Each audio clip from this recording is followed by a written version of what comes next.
Thanks for tuning in to My Valley, His Victory, hosted by me, Mackenzie Smith, where I interview Christians who love the outdoors and have walked through valleys in their lives. In a world of highlight reels and surface-level relationships, we all have faced hardships. I believe our experiences can be encouraging to others if we have the courage to be vulnerable. 2 Corinthians 1 says, "The Father of compassion and the God of all comfort, who comforts us in all our troubles, so that we can comfort those in any trouble with the comfort we ourselves receive from God." My goal is to inspire you to come to the Creator through His creation and connect you with Christians who have been through similar experiences. I pray that this podcast encourages you if you are in a valley and pushes you to share how God has turned your past valley into His victory. This episode is brought to you by Highlander USA. Highlander USA is the adventure of a lifetime. It is a hiking event held in Big Bear, California, June 17th through 21st, with formats from 1 day to 5 days. If you are interested in hiking or backpacking and being around those who love the outdoors, look no further than Highlander. Use code KENZIE20 for 20% off your registration. I hope to see you there. On today's episode of My Valley, His Victory, we have Mark Anderson. He is an aspiring AMGA guide and freelance photographer and videographer living in Lake Placid, New York, with his wife and 2-year-old daughter. Mark grew up in Southern California, skiing, snowboarding, surfing, racing motocross, learning to climb, skydiving, and other outdoor pursuits until he left for the Army to become a medic. He was stationed in Fort Wainwright, Alaska, where he began training in military mountaineering, tactical alpinism, and backcountry combat medicine at the Northern Warfare Training Center. He finished out his time with the 10th Mountain Division out of Fort Drum in upstate New York and decided to lay down roots in the North Country.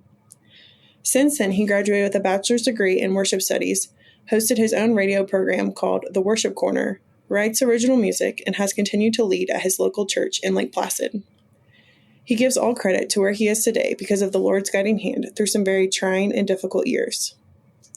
After years of putting his own desires in the back seat for the sake of the local church and the expectations of others around him, he is excited for what the future holds as God continues to orchestrate his steps and progressively mold him into a new man. Thanks so much for being with us today, Mark. Absolutely, Mackenzie. Thanks for having me. Yeah, absolutely. So I know you read your bio, but why don't you go ahead and just tell us a little bit more about you and what you're up to in Lake Placid, New York these days? Yeah, so it's like our 1-year anniversary since being here yesterday. Actually, me and my wife, we were talking about it. Just telling her happy 1 year, like being in the blue line. Just so you know, in the Adirondacks, the blue line outlines the whole park. So like it always felt like home coming into the blue line. Every time we would cross the entering the Adirondack sign, like passing it on the highway, even before we moved here full time, it always felt like home. So yeah, we've been here a year here in Lake Placid. It's an awesome little town. It's an Olympic village. The 1932 and 1980 Olympics were here. So there's still a lot of buzz around that. There's a lot of training around that too for athletes here, which is just adds to the charm of the town and the excitement. There's a lot of events going around throughout the year. We have the ski jump here. We have Whiteface. And then we also have Mount Van Hovenberg where they do bobsledding, skeleton, things like that too. So Lake Placid's just it's a fun little town. And then I work at a outdoor, they call it purveyor of fine mountaineering equipment down in Keene Valley. That's kind of our tagline. Great staff down there. It's been awesome to be a part of that too. There's been a lot of people, a lot of experience, I should say, that's come through those doors. And I've gleaned a lot over the last almost year of being there. So I work there 4 days out of the year. 4 days out of the week. And then I also do freelance photography and video work, and I'm a part-time realtor as well. So, and licensed guide here in New York. So it's pretty busy over the weekends, trying to balance those 3 things on top of working out of the shop. But yeah, it's great. And just an aspiring AMGA guide. Not quite there yet, going through the progress, going through like the learning tract I'm aiming towards ski guide right now, actually. You can become a rock guide, alpine guide, or ski guide. And I'm kind of on the track right now for going the ski route. So. Okay. Very cool. So what's kind of like your go-to? I know that you said that you have kind of done it all in the outdoors. It sounds like from your bio. What's kind of like your thing? Where do you find yourself most alive in the outdoors? It's really tricky. We have these conversations a lot at the shop when it's slower too. Just a lot of the California. So being born and raised in Southern California, it was a different environment. Yeah, we were outdoors, but it's not like the outdoors as we see it on like social media where you have like thru hikers, people backpacking, going climbing. maybe some backcountry skiing, split boarding, stuff like that. I would go surfing with my dad at the beach. So I was like, yeah, we were outdoors, but it wasn't kind of like the rugged, kind of nitty gritty stuff that we see. So, but surfing and motocross, I mean, that gave me a really good baseline kind of growing up, and then learning to ski too. We would go up to just like local resorts, Snow Summit and Bear Mountain in the San Jacintos, which was like just to the northeast of where we were living at the time. That's kind of where it all began, and doing a little bit of hiking as a kid too. We would go on local trails in Big Bear and stuff like that. Yeah. In the outdoors as a kid, I don't think it really computes that's a place that you can actually make a living. You kind of look at it as like, oh, okay, this is fun. This is fun my territory. playground. This is where adults go to play. This isn't anything professional. So in recent years, that's changed. As I think the world's changed ever since COVID, there has been an insanely high demand for people to get outdoors, having guides, especially for people who are just getting into it and want the peace of mind that they're going to be guided well on a trail, and whether it be hiking, skiing, climbing, any of those things. So, but yeah, the outdoors is home.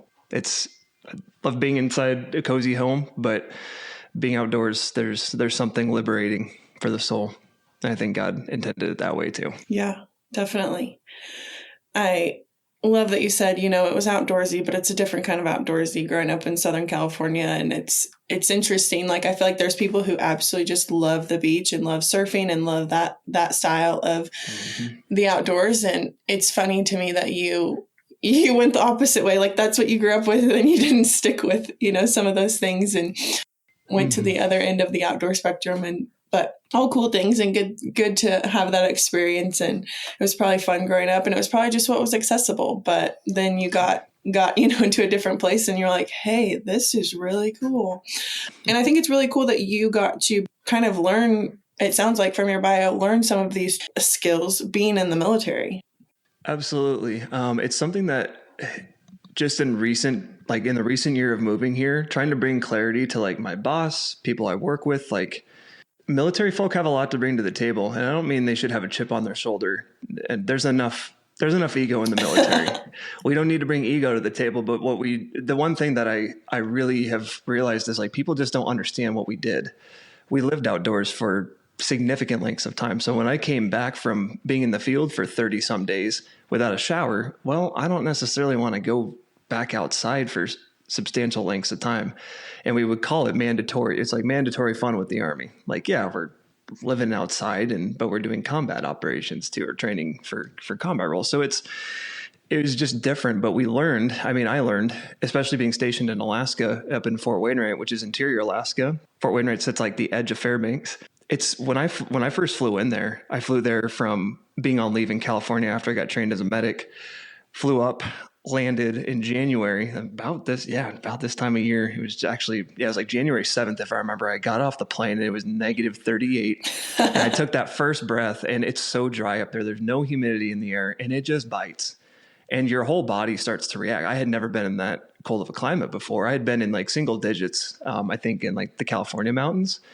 It was like maybe 10 to 15 degrees. But once you plummet like severely below zero, you're like, oh, I could die out here. I should go get some good clothing right now. It's sobering. It's extremely sobering, but it's super helpful for life too. Because so many people are afraid to just go to like some of the like northern reaches of the world. And it's like some of the most beautiful stuff you've ever seen. Like, why would I want to be anywhere else, to be quite honest? Yeah, I don't know if this is where you were in life, but I'm literally picturing like a 20-year-old surfer boy from California going and getting dropped off in the interior of Alaska, and you're used to 60s and 70s most days in California. Totally. There was a culture shock there, for sure. Because before that, I went to basic training in Fort Benning in the South, where it's smoking hot. June to August, I was in basic training. Fort Benning was just cooking. We had people dropping from heat exhaustion, all sorts of stuff. And then medic training, I was finishing out the year. So like September to December for medic training.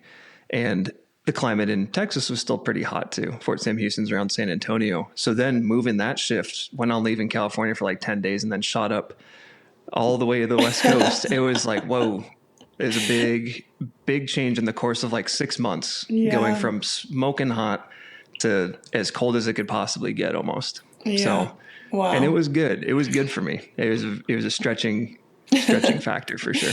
Hey, that's good. And it's good that you saw it through that lens of, hey, I'm going to grow here and this is going to push me and that's okay. And we're going to learn Yeah. some things. Yeah. I'm thankful. This was even prior to being saved. I'm thankful. Like there was some like depression like starting to set in when I was there, but that was also just because I wasn't saved. And there's a lot of, granted, that's a whole nother rabbit hole I'm not going to go down, but yeah, the lack of daylight and certain things of that nature is like, you really got to press in. Yeah. You, in order to make it out the other side, as it were, it's like you really gotta have good people around you, have some people you can talk to, and just voice things. So, Yeah, definitely. So I know you said that you are a part-time photographer. Talk to us a little bit about that. What's kind of your thing? What do you shoot? Are you weddings, portraits, landscape, action sports? Like, give us the rundown. Yeah, it's evolved. So getting back to Alaska too, that place drew me in like nothing else. I think being in California, like I remember taking pictures and stuff on my little digital and my little phone at the time. But the minute you pick up like a DSLR or something with some substance, you're like, oh man, this is kind of like getting behind another world within a world. And you're like, you can see it through a different lens. And that's the creative aspect of photography, which I've really enjoyed. So landscapes is actually what I defaulted to first behind the DSLR. Action sports stuff, I used to take my digital camera and duct tape it to my moto helmet before GoPros were a thing. So it was like, we were doing that stuff back in the day, like, oh, you can actually do this.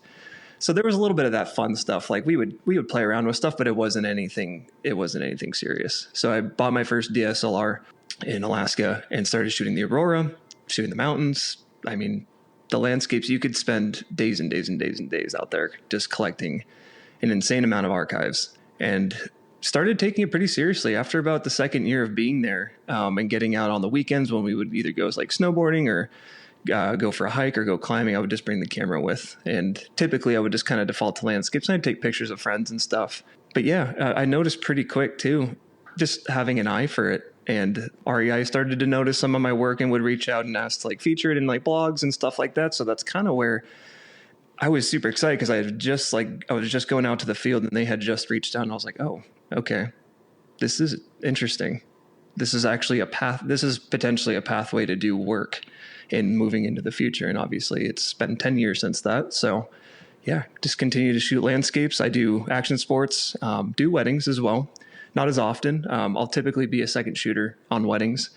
And, but I love the human element now too, because the recluse in me, or the introvert, love to just go into nature and shoot landscapes all day. But over the years I've seen, I'm like, you know what, having the human element it's super rewarding, especially in action sports, watching people move through landscapes, still featuring it, but having people ski through it, climb through it. I mean, it's just, that's where I feel like I've kind of like found my happy place, is being outside and just shooting people, whether it's hiking, climbing, skiing, boarding, even moto. Done moto over the years too. And yeah. Okay. Very cool. Yeah. And it sounds like you can, keep up in the outdoors too, because I think that's half of being an action sports photographer, or videographer, is you got to get to these places where the people are doing the things. And so you have to have the outdoors resume as well as the photography resume. Right. And so, yeah, I think that's really cool. I'm always blown away by, the Jimmy Chins of the world, is kind of just the person that I always refer to. Like, he does great work. They're just as great as an athlete as some of these other people, but yet you would never know because they're the one behind the camera. Like, Jimmy Chin's a perfect example. Climbing photographer through and through, and he does other stuff too. But man, his climbing photography is absolutely beautiful. But he's doing rope work behind the scenes. He's getting anchors set up. I mean, he may be leading routes sometimes. I think I've seen stuff where he's like leading routes, but also shooting in the meanwhile too, as they're moving through. It's just, he's on a whole nother level. Yeah. Yeah. But you have to have the skills, and that's, I think, what differentiates those people that can actually, really get out there and shoot some of this stuff. And so it's always cool when those two things come together. So we've talked about the outdoors, talked about how great it is. We love the landscapes. We love being out there. Talk to us a little bit about how all of these things, being in the outdoors, plays a role specifically in your relationship with Christ. Yeah. man, that's where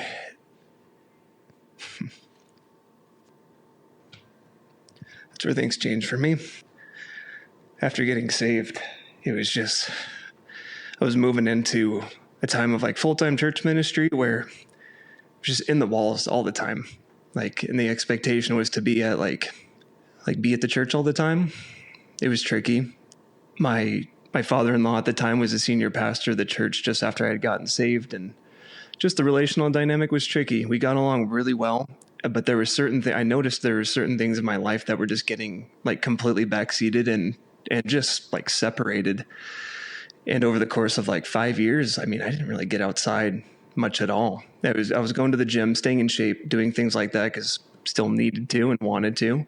But I realized I was like, there was kind of this like hollow part of me that like got kind of just like dropped off and not picked up for a pretty significant length of time. And hiking was like the one thing that I started to like default back to coming out here to the Adirondacks. I was living in Watertown at the time. That's where the church was at. Great church, great people. The expectation was just extremely high just to be there all the time. So like getting away for like any length of time was kind of tricky, but over time I felt the Lord starting to like he had just put the desire in my heart just to get outside again, get the camera out. My camera sat and collected dust for pretty significant length of time as well. I mean, sometimes for 6 to like 12 months at a time. And, I just picked my camera. I got my bag, got a new camera bag so I could go hiking with, and just went out and started taking pictures and hiking around the park. And, I cannot count how many times the Lord met me there through weather patterns that I knew his hand was. I mean, we read the verse in Colossians, he's the firstborn over creation. He moves through creation, but when you're in the moment and you can put your finger on it and you see, he stirs something in you that's like, hey, you're not going to miss this. Like, this is me here right now, reminding you, like, spirit to spirit, I'm here. I drew you out here for a reason. And it's like my soul needed that. So I would take weekends, and not full weekends, but I would come out either with my wife and kid, or I would come just hike for the day and go turn around and head back to Watertown. But it was the most needed thing for me at the time, to then go lead worship on Sundays and Wednesdays and Thursdays and the whole bit. There's just a lot of expectation and a lot of stress there. Some of it good, some of it just unhealthy.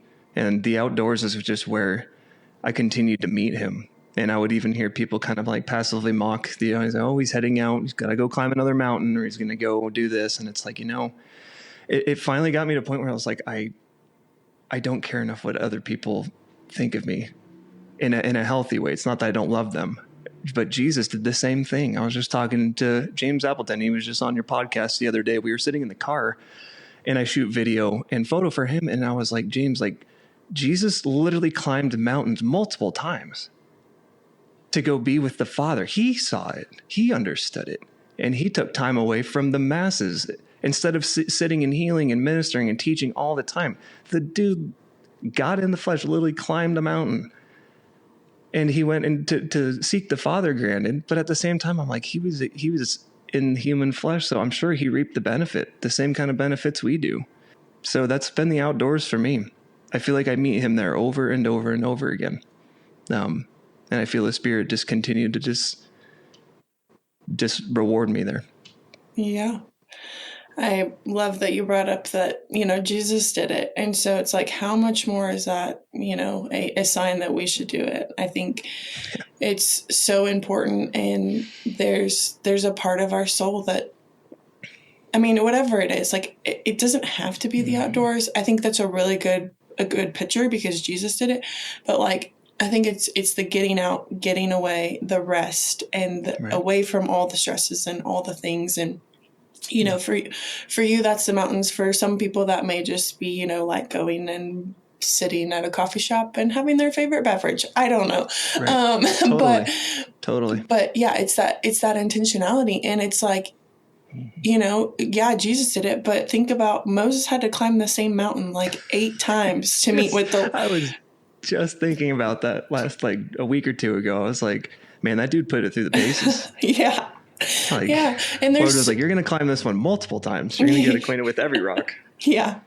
Yeah. You're not just going to climb it once. Yeah. And yeah, I just think that mountains are used so much in the Bible. Mm-hmm. I mean, so much in the wilderness, Jesus going out and spending time. And it's just, it has to be a part. Like, I don't think it's a coincidence. I don't think it's a metaphor. Like, I think there probably are pieces of that, for sure. But I think there's a true, he talks so much about his creation and how we can find him in it.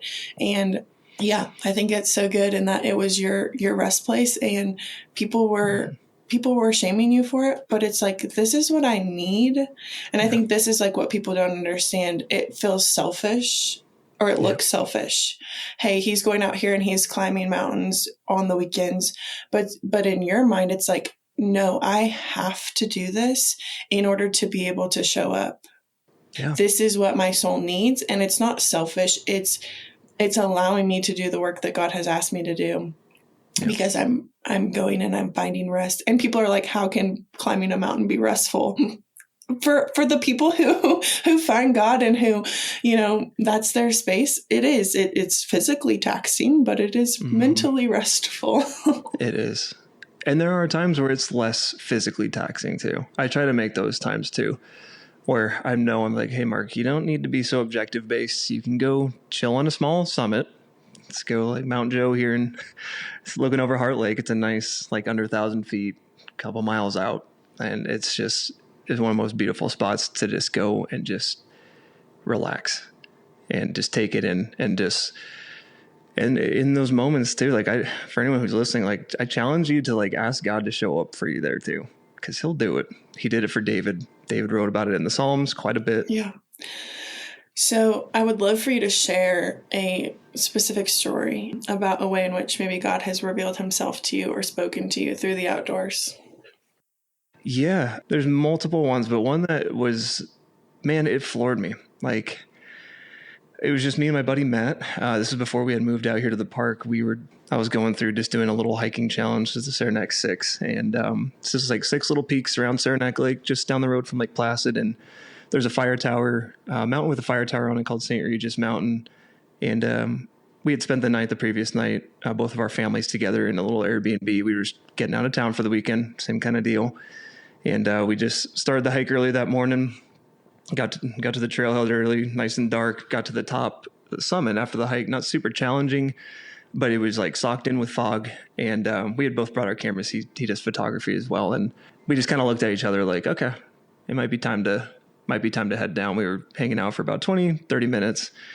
And then there was just like this soft little light that started poking through the clouds, and I just sensed the Lord, like, you're not leaving yet. And man, that was one of the most incredible displays where I know he did that one for us. Like, there was not a single question. He'd grown up doing some photography too. And then obviously with my history, I was like, man, like as I was sitting there, I started crying. I'm like, dude, I'm like, did you see that? And it took him a bit. I had to like kind of draw it out, like put his attention on it. And he's like, yeah. He's like, yeah, that one's hard to deny. Because I'd always talked about him whenever I had mentioned to my friends, and he was one of them. I'm like, God moves through creation like very vividly. And that was one that definitely stood out. Yeah, just beautiful scenery around there. There's lakes all around this mountain.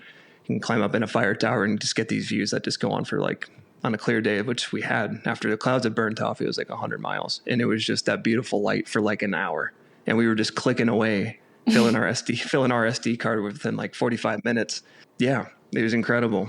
And the one thing I will say too is he showed up for me big time when I went out to the North Cascades in Washington.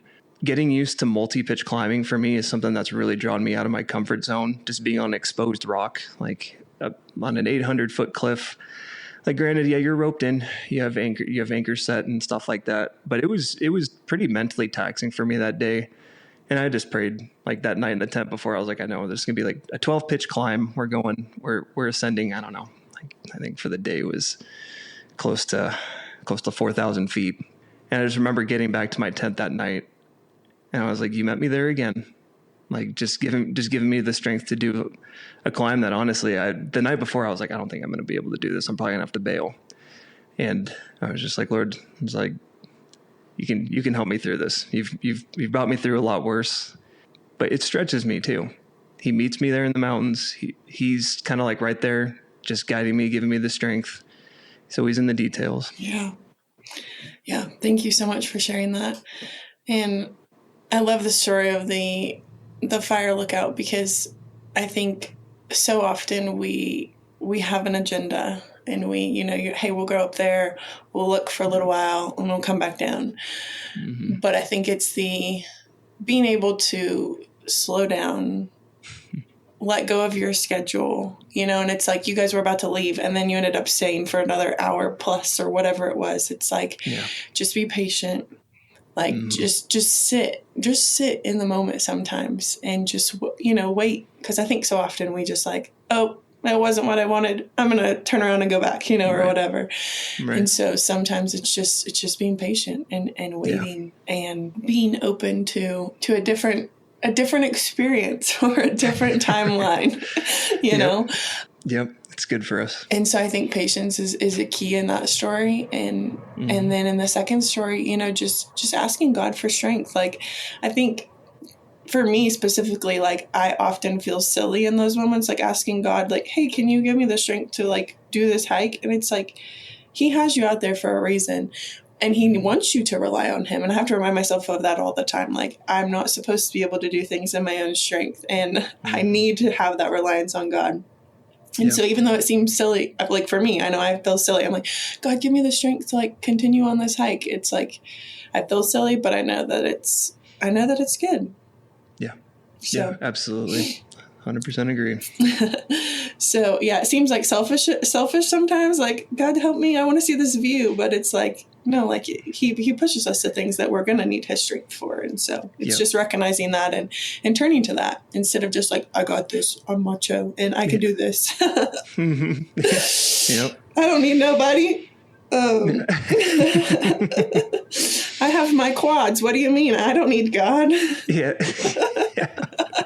The gym work and training only goes so far. Yeah. It's a good thing, but it's that brain exercise though. I think it's more mental sometimes, outdoor adventures, than it is physical. 100%. That's the other kicker too. And that's what climbing's really stretched me with too, is the mental capacity more than physical. 100%. Because like, I feel like 50% of our brain power is devoted to like keeping myself calm as I'm sitting above a climb that's going to potentially kill me. That's got a massive drop below it. And it's like, the more you're in it, the more you do learn to trust the equipment, obviously trusting God in the process too. But it's like, there is that point of like, okay, Lord, I'm going to trust you in this. I'm also going to trust the equipment that's been time tested over this time. So just help me to just relax, breathe into it. One of my climbing instructors out there for the school in Washington was super helpful. He's just this calm demeanor dude. He's like, Mark, why don't you just like breathe, man? Like, just be calm. Like, just loosen your arms up a little bit. Like, in that little process though, I'm like, thank you. Cause like, I know I'm tense at times, especially climbing. And I'm like, no, I need to hear that. I need that mental reminder to keep telling myself that, or at least hear his voice hitting the replay button saying, hey, just relax. Yeah. Don't need to be so tense. Yeah. And still trusting the Lord through it. And it does feel selfish at times for whatever reason too, because we're doing whenever we do anything we enjoy as Christians, I feel like there's always a guilt factor, which needs to honestly be squashed, because the Lord helps us keep those boundaries too. When he knows we're doing things that maybe we're spending too much time outdoors. He's good. He's faithful to just keep us on that trajectory too. So, but he knows we need it as well. So yeah, absolutely. So I know you live in the Adirondack Park, Lake Placid, New York, beautiful, surrounded by mountains. What is a piece of practical advice that a listener could take away to maybe start connecting with God on an everyday basis while not being out in these huge mountains and, on these crazy adventures? Yeah. Daily rhythms. That's what I've resorted to. Scripture every morning. That has not changed. That's one thing I asked him for, like one time. I was like, Lord, help me just keep your word at the front of my mind.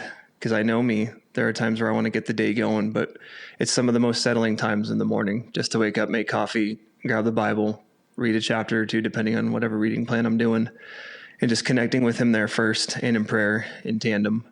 And sometimes I'll grab my guitar and do a bit of worship too. But it's typically just me just sitting there, just trying to get my head right for the day with him. And that all starts indoors too. It's like, it's nice to like take some of that stuff outdoors too. But like before I even step out the door, I remember I used to listen to Charles Stanley a lot, and there was something he always used to say in some of his teachings. And it was essentially, he's like, when you wake up, he's like, before your feet hit the floor, start the dialogue, basically, is what he used to say. And I'm like, that's huge, because it is easy. Our minds are so scattered sometimes. And like C.S. Lewis wrote about that too. He's like, I feel like I used to just like wake up and like the hounds are just coming, the wolf, like just the thoughts. It's like a treadmill. And it's like, if you don't slow it down, at least, but at a minimum, just start praying, because he'll help capture your mind where it needs to be for that given moment and start getting you set for the day. Yeah. And he'll lead you through his word too, just reading scripture. But yeah, it's just slowing our souls down, because we're in a fast paced world, making time for him. And I love the morning. I'm an early riser, so it's easy for me. When the 4:30 alarm clock goes off, I'm like, yeah, time to go. I don't debate it anymore. Yeah, I'm so praying about that one. It's not for everyone. I want to clarify that too, because I have heard some folks in the church like, oh, you need to get up early and do this. It's like, no, if it comes naturally, do it.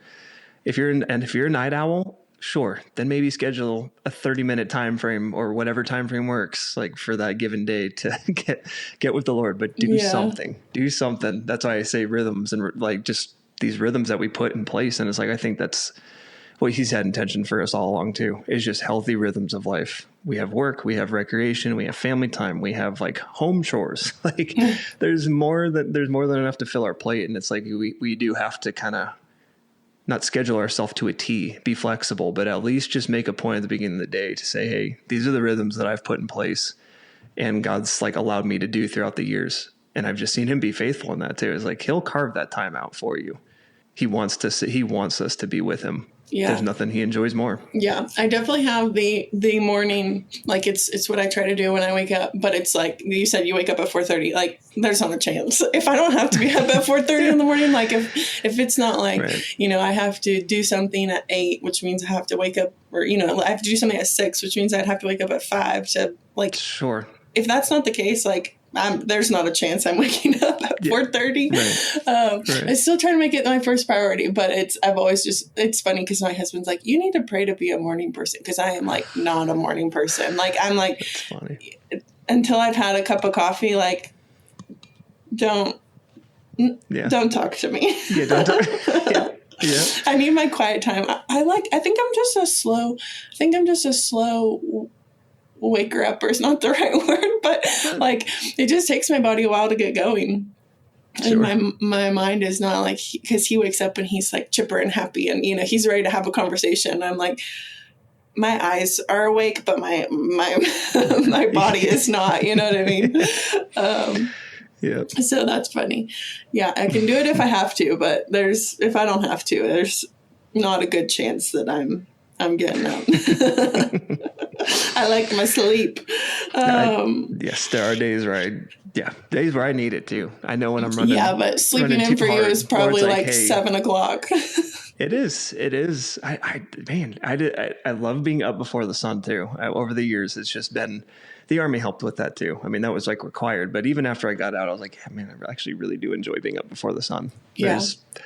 But that's my happy place. Some people love being night owls. I can't stay up late. My wife calls me grandpa, because like we'll be watching a movie at like, it's like finishing at 9:30 and I'm like racked, because been up for quite a while. So yeah, I love sunrises because it means I was very intentional about getting up and doing it. Yeah. And so they're very special because they're few and far between, but I like this time of year because the sun doesn't rise till like 7. So I see more sunrises this time of year. Yeah. But there is a perk to it. Okay, Mark. Well, switching gears into kind of the title of this podcast, My Valley, His Victory, would love for you to share a valley or a season of wilderness that you experienced and what God maybe taught you or prepared you for in that season. Yeah. kind of alluded to it earlier, and it's just going to be very general. My heart for the church has been the same, even through this process of walking through a pretty tough valley, being in full-time ministry. But there was a time right after getting out of the military, God had called me to start leading worship in the local church. There was definitely a calling there. But as I kind of said earlier too, my mindset at the time, or the way I understood Christianity to be, or walking with the Lord, was you have to deny yourself in like every single facet of life. When I had read, deny yourself, take up your cross and follow me, I literally took that as, okay, Mark, you are no longer going to do pretty much anything fun. That's how I understood it. And that's kind of how I was told to by, in a runaround way of some elders in our current church. And I just kind of continued on in full-time ministry, but all the while my soul just took a plummet, but it was progressive. It didn't just happen overnight. It took over. I mean, it was about 4 years of being in full-time ministry, and even people around me, I didn't even realize how unhealthy I had gotten just because of this mode of being at like every service, every church event, because I felt like I had to, and it had just set into the point where I'm like, okay, this is life. But all the while, like even bodily, people would come up to me like, are you doing okay? Like there'd be indicators. Like, I'm like, why are these people asking him if I'm okay? Like I'm doing what I'm supposed to be doing, leading worship 4 to 5 times a week, like doing a radio program that we had, or started a radio program with the radio ministry we had, which was fantastic. But yeah, all the while it was just tough because the expectations from my current father-in-law were to just be there all the time. And then after I got married and then we had our daughter, it just got extremely challenging to try to balance the full-time church expectation, plus also trying to balance a bit of part-time work on the side, and found it getting very challenging financially, time-wise, spent with the family, not seeing my wife, even though we were there in the same town. Just we were gone all the time from each other in a way, and we would just come home at night and just crash. And yeah, the quality of life was diminishing. And yeah, without getting into the details, though, the relationship with my father-in-law was very, very tense from the very beginning before I ever got married. And there was essentially a threat made that if I ever took his daughter from him, he would take me out. So that was the start of our relationship moving into church ministry. And that was my perceived expectation. And being in the fear of man, I had been a yes man and just been very fearful of people my entire life. I was like, okay, this is it. I guess this is it. And then that was the trajectory I was on. I became very bitter, very angry, especially toward like the latter, like 4th year of just being in that role and starting to shake my fist at God. And then I just remember God just kind of like grabbing my shoulders hypothetically and just being like, I didn't do this to you. I didn't ask you to do all this. And I had plugged in with a ministry at that time called Worship Circle, which just hats off to Todd and Paul and all those guys. Because if it weren't for that ministry, I would have been on the same trajectory. The whole premise of that ministry was you are not just a commodity in the church. As we've seen in life, I think a lot of folks have seen in the Western church, it starts to look more like a business. Like these roles that we fulfill, it's like you always expect like the worship leader to be there for 30 plus years, or the same people to be doing these roles, and the expectations get so high. And I think we're seeing more of a church burnout than ever before. And I think it's just because of expectations being set so high that there's been this kind of like paradigm shift. But yeah, the Lord was faithful to walk me through that valley. It was very dark because I had gotten angry, bitter, and then I would guilt trip myself for being angry and bitter at the situation. So it was this constant tug of war, back and forth. It's like, Mark, like being angry with God, angry with myself, angry with my father-in-law, and just the whole bit. But finally, there was a time where the Lord just put on my heart, you cannot be fearful of man anymore. Because I've lived in the fear of man for my whole life. And that was essentially my relationship, even with my actual father too, growing up, just being very, very fearful of man, being domineered in certain ways in my life. And then finally coming to a point where I said, enough is enough.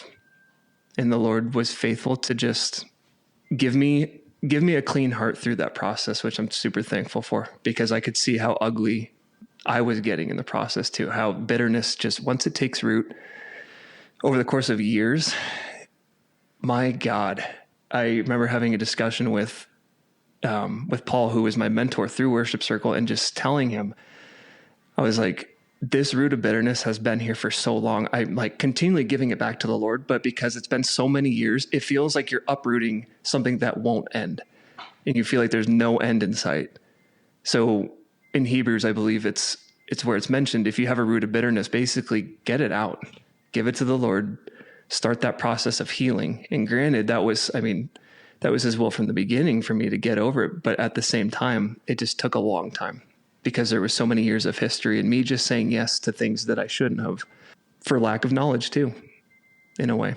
Very dark time, but there was a light at the end of the tunnel. The light at the end of the tunnel was not necessarily coming out here to the Adirondacks, but that was part of his plan all along. We had seen too, once we moved out here, it's been a year ago, like to the date, that was part of his plan all along. When we had our girl, our current 2-year-old, just after my wife had given birth to her, we drove out here for just a fall foliage drive a couple of years ago. And I just remember looking over and being like, I wouldn't mind living here year round. And, I didn't really take note of it until, especially after we moved, I was like, yeah, God had put that desire there long ago. But I think that distance, and it wasn't us running, we just knew this was part of God's plan. So I openly talk about this story as difficult it is, because, and the other thing I didn't want to be guilty of is contention within the church. That's the other thing too I was dealing with. And I'm like, Lord, you really need to help me sort this out. Because I was like, I don't want to demolish anyone's name. I don't even want to mention it. But I want this story to help someone, because I know I'm not the only one. Church hurt is a very real thing. It can take years. The process can take years, unfortunately, from the time that you maybe were hurt or abused or whatever it is to the time that you're healed. Yeah, it's gut wrenching. But my God, you're going to come out a better person. I know I do. I just told a coworker the other day, I was like, very few things offend me anymore. And that was all through that process of just years of just realizing, like, no, we need to be in the fear of God and not of man at all. There's no reason to. Yeah. My brain is going in like 5 different directions of where I should go from here. But thank you, first off, just for sharing. And like you said, I do know that there is a large culture of burnout in the church. There is a large culture of church hurt. Some is justified. Some is, I just don't like the Bible. I think Sure. that has been lumped into church hurt. And so I want to separate those two. This is not, you got your feelings hurt because they told you that you shouldn't be living with your boyfriend. That's biblical truth. That's biblical correct. Truth. Yeah. But there are people that have been hurt by leaders of the church, by people in the church, by the people by the church system, just in general, because it has reached a place that, I don't want to say that it wasn't God's intentions, but I think we have taken church into a different space for sure in America than we see sometimes in the Bible. And so it's tricky. It's hard to navigate because it has turned into a business in some ways. And, there's people that rely on this like a job, and the ministry has now become a full-time job. And, it's hard and it's tricky. And I have a lot of empathy and grace for people that have walked through full-time ministry, because there are people that have really great stories and, it's changed their life. There's people that have had, the opposite. And so I kind of want to touch on you were kind of a baby Christian when you stepped into full-time ministry. That was the other problem. And I know that was the main issue, because there's lack of knowledge. And that's what I meant earlier by lack of knowledge. I had just become born again right out of the chute and got pushed into that role, called into the role, but also pushed in a regard. Yeah. And so you were a brand new Christian who, you know, kind of, we all have verses. This is not wrong. We all have verses that we know and we know really well, and some that we read and that feels really convicting for us. And especially probably coming to faith at an older age, you held on to that because it was like, deny yourself, you know, all of the things. And that was what you did. And I think that this is why, you know, and this is not, no shame to you, but like, this is just the point of like why it's so important to know the Bible in its totality, you know, and to fully read the entire thing. And it's not that you're going to be able to take it all in and know everything on the first try. But, you know, I think back to the scripture in 1 Timothy, and it talks about the people in the church, you know, it's talking to the leaders of the church. And it says, for if he does not know how to manage his own household, how will he care for the church?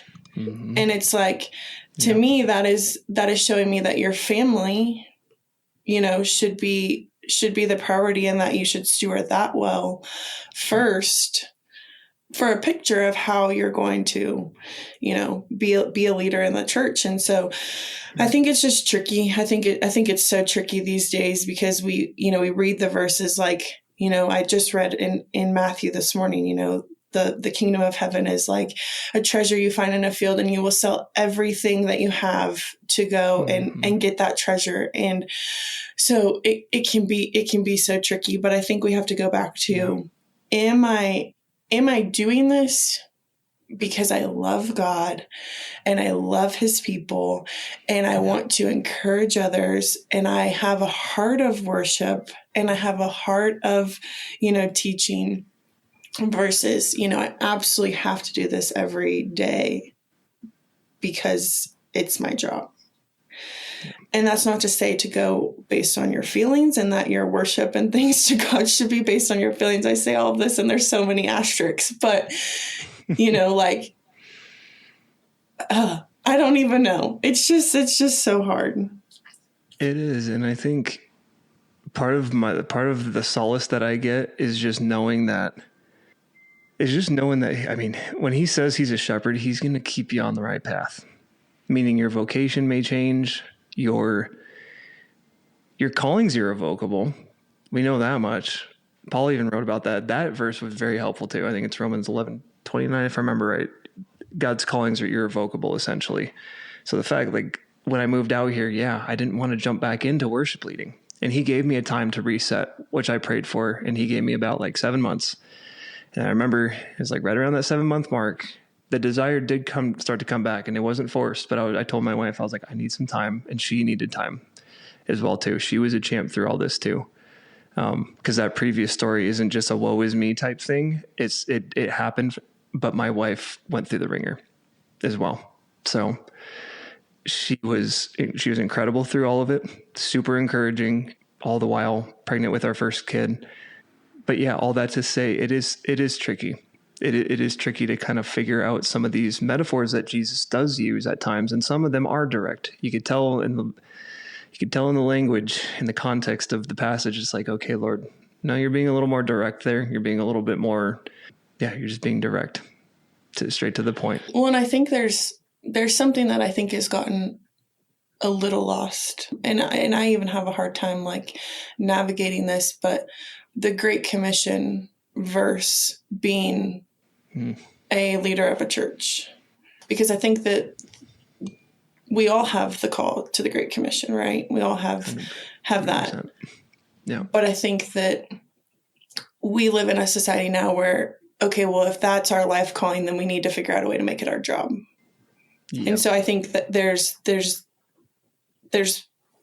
two sides to that coin. Like, and I think that's just, it's hard to navigate, but I think that's where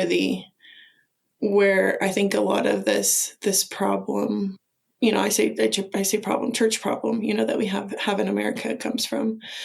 Yeah. I would love to hear though from you just kind of how, and I think I kind of already know the answer because you talked about hiking, but where do you go? Mm-hmm. Where do you go when you have a problem with the church, but the church is the problem? Yeah. That was, yeah. And you hit the nail on the head. Whether it was coming out here and going for a hike, or even just going for a drive sometimes, if I knew I couldn't get out of town, come out here to the mountains, I just knew, I mean, I had seen time and time again that going for a hike was just therapeutic for me, just because my body's moving. I'm able to pray through it. It's not super like mentally labor intensive. Yeah, just getting outside and breathing in the fresh air, that is so needed. I'll say that in whatever capacity. If you go for a hike, if you go for a walk by a pond, walk the neighborhood, whatever it is, get your body moving.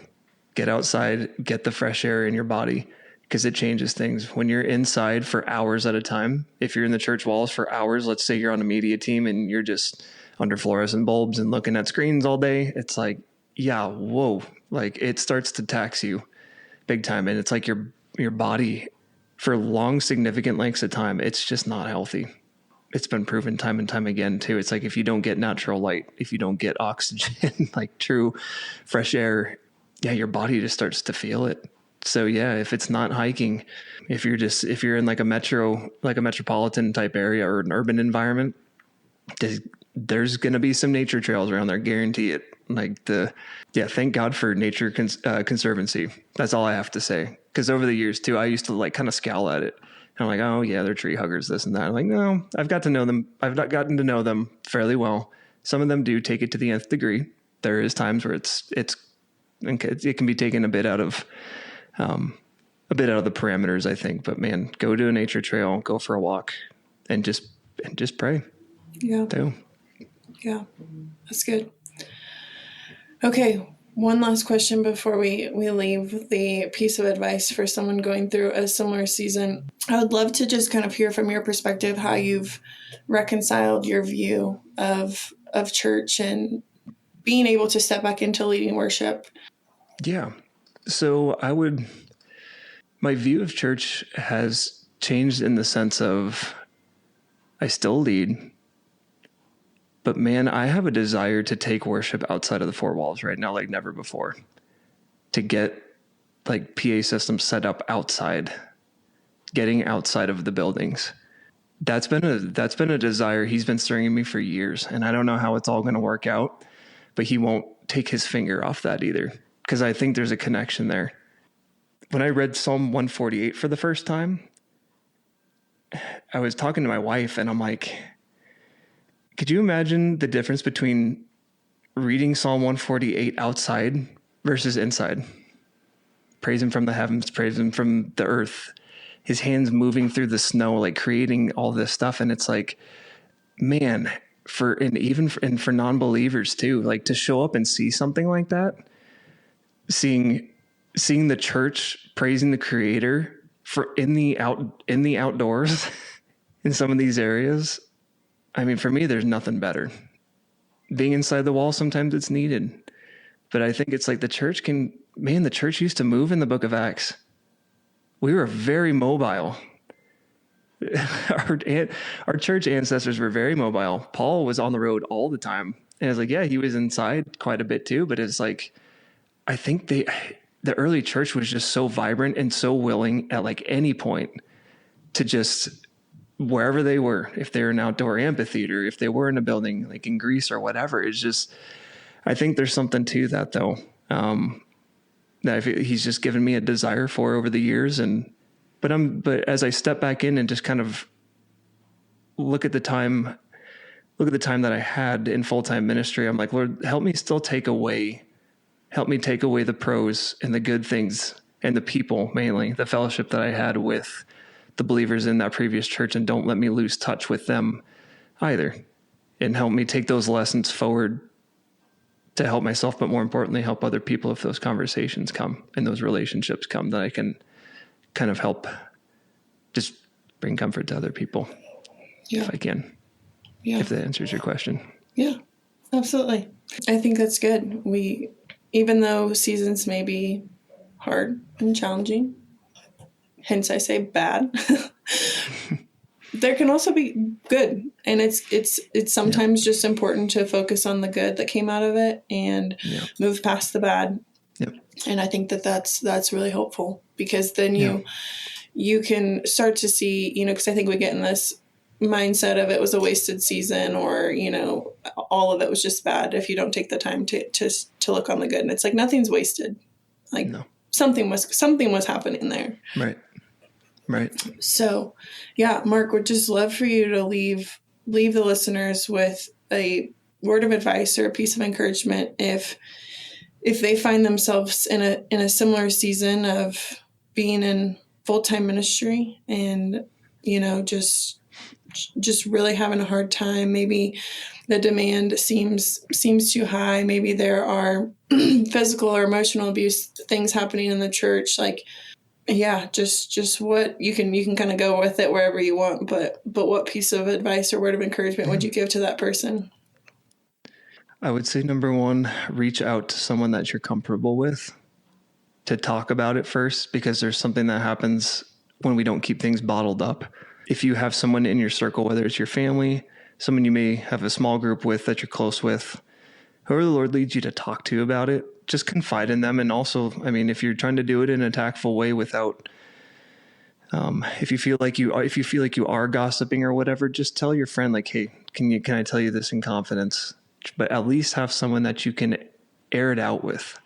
Let it out and talk about it. And sometimes it may sound ugly, because it may stir things in you that it's like, oh my gosh, like, I can't believe I'm saying this. But at the same time, it's like, that's how I think the Lord has an intention. When you look at the book of Psalms too, you never just see it's happy-go-lucky ever. It's just not the case. Psalm 73, Psalm 77, I believe, even David's Psalm 22, like, my soul's in torment. Or, there's some very vibrant and what some people would say heretical language in the Psalms.